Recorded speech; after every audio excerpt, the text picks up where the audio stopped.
What's up, folks? Brandon here. It's pretty much the afternoon, even though it looks pretty dark already with it daylight savings time being over.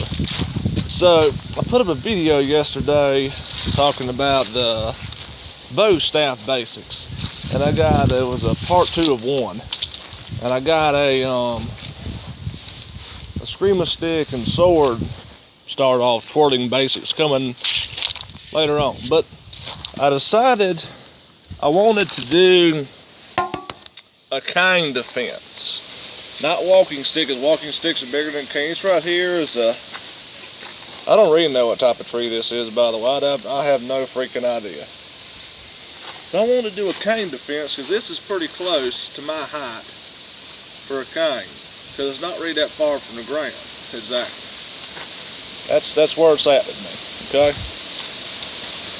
And so, you know, plenty of people have videos online where people have the canes, have the hook curl, candy cane shape at the end. You know, they take it, they hook somebody, they hook them underneath the leg and they make them fall. Well, the average cane usually doesn't always have that all the time. The average cane usually just has a top like this that your hand just rests on. And you walk with it like that. That's the average cane, you know. I'm leaning on it right now, only on one leg. So, you know, some people talk about taking that grip to, taking this grip, them videos, that grip right there, and then swinging it around at somebody. So going from that right there, to this right here and swinging around. But that's a lot of movement. That's a lot of telegraphic movement. There are people, you know, talk about just slipping your hand down a little bit right there, putting the other one and jolting out. You're jugging it into somebody, and you're keeping them back, you know. Somebody talking about taking it and taking it to that right there, and instead of, you know, swinging it that way, you're moving your hand a little bit, getting both, if you got that bat position. And I wish you could see my legs. I need a better camera position here. I wish you could see my legs, how I'm moving and bending. And it's not just my core, it's my legs. I'm kind of pivoting a little bit as I'm doing this. So it's not just that up there. I move my legs to have more body motion with it. As well as also on the balls of my feet. Because today, I have on the shoes. I have on the shoes today. I have on the shoes, the lightest pair of footwear I own.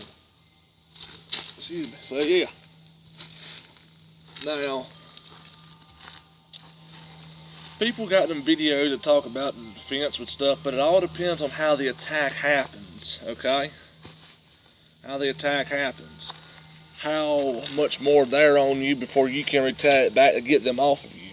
Now this position right here, that's how I hold this. This one right here. Okay, that's from the way it's shaped in its size, or palm of my hand, that's how I hold it. Okay? What I can do is move back that way and slide it out real quickly. By coming that way and slide it out, then swing it out. Because that takes less movement. And I have a quicker time. I really could just do it that way. You know, that's a little bit quicker hand movement than sliding out like that. But this takes more energy because you're trying to pull it up. You're trying to pull it up way back here. You got all this weight. You got your arm back there, and you're trying to pull it up, this motion. You're doing all this. Make it swing, or make it hit up, you know. Now if you're doing it that way forward, that might be decent, that kind of windmill-like deal. Because you're not really trying to pull it up that way at this angle. You're letting it all swing up. Between them two, if we get it around that way, having this position, I have more control because it's not just still straight hanging down in that position, okay? In this position, it's a little bit hanging down, but I have more control because now of my wrist flex, I can flip it up a lot more quicker that way. And I can also slide it up on my hand and get somewhere inside the middle. And now I have both.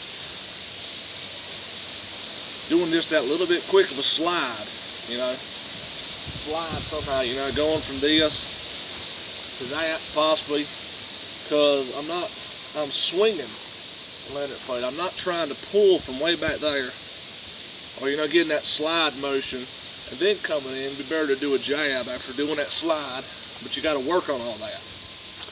But that's still not really the world's best, and there is no perfect system. In case anybody out there is wondering, there is no perfect system. This one's kind of old, it's kind of cracking, by the way. Been outside a lot. There is no perfect system for something to work. Whatever you have the ability of working with, okay? Depending on whatever reason you walk with a cane and whatever condition, how bad it is, and your experience will depend on how good you can deliver whatever movement that works and feels best for you. Not nobody else, not your instructor, for you. Not saying that you can't have an instructor that will teach you stuff, and if you practice that long enough, it'll benefit you. I'm not saying that's impossible. But also, they're different sizes, they're different shapes, they're different weights. It all depends on your experience and everything else, you know. Or it could even just be somebody trying to come at you and you just throw it at them. You mean you just let it, you just let it hit them, you know, or just sling it up that way. Well, that might be your only weapon, but they're really close, you know, and you just want them to back up and whatnot. Now, if you was already holding it like this, you know, you got tired of walking when you're just kind of holding it, and somebody comes at you, bam, just that right there, or bam, that right there, you know. Or say you have the heavier one, you know, a diagonal twirl that way, maybe, bam.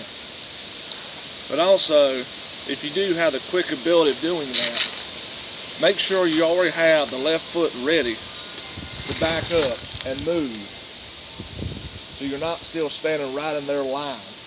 If they're from right here to you, just move that back leg back. And I still gotta work on which one I gotta move back for which ones and work on more, instead of trying to move both feet back and forth all the way back there. And I'm gonna put the camera down, as in the last video y'all not see my footwork that well. So I'm gonna put the camera system down a little bit lower here.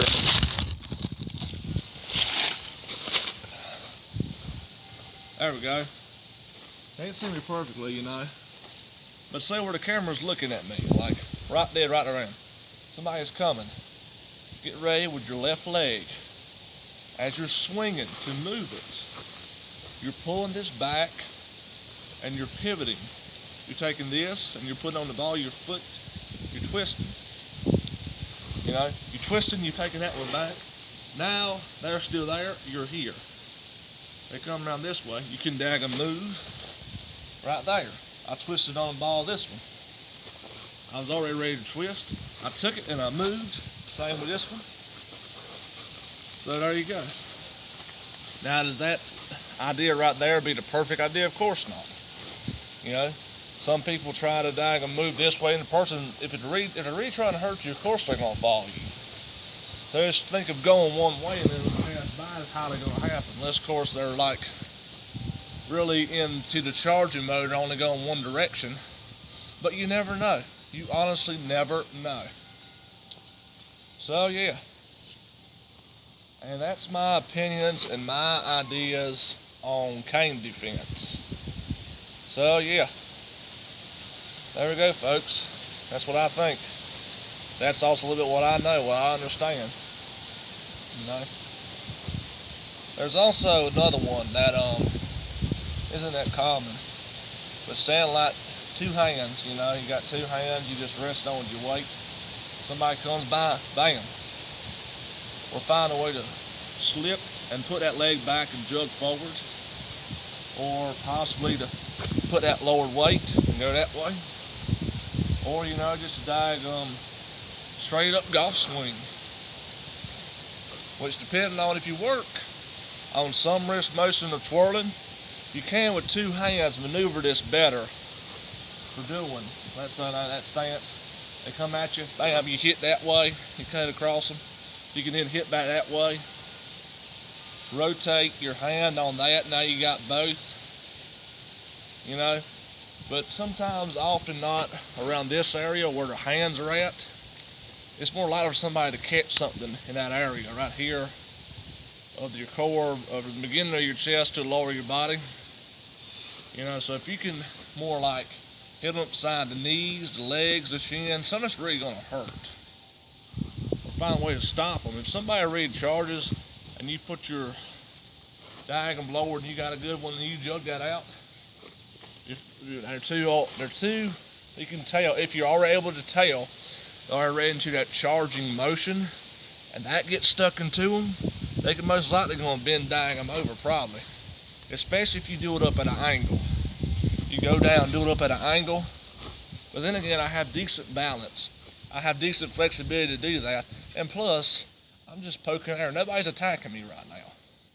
It's not a high tense situation where you go through a lot of emotions, you got a lot of different thoughts, thinkings, and feelings, and possibly second guess yourself, okay, saying, oh crap, what the heck do I do?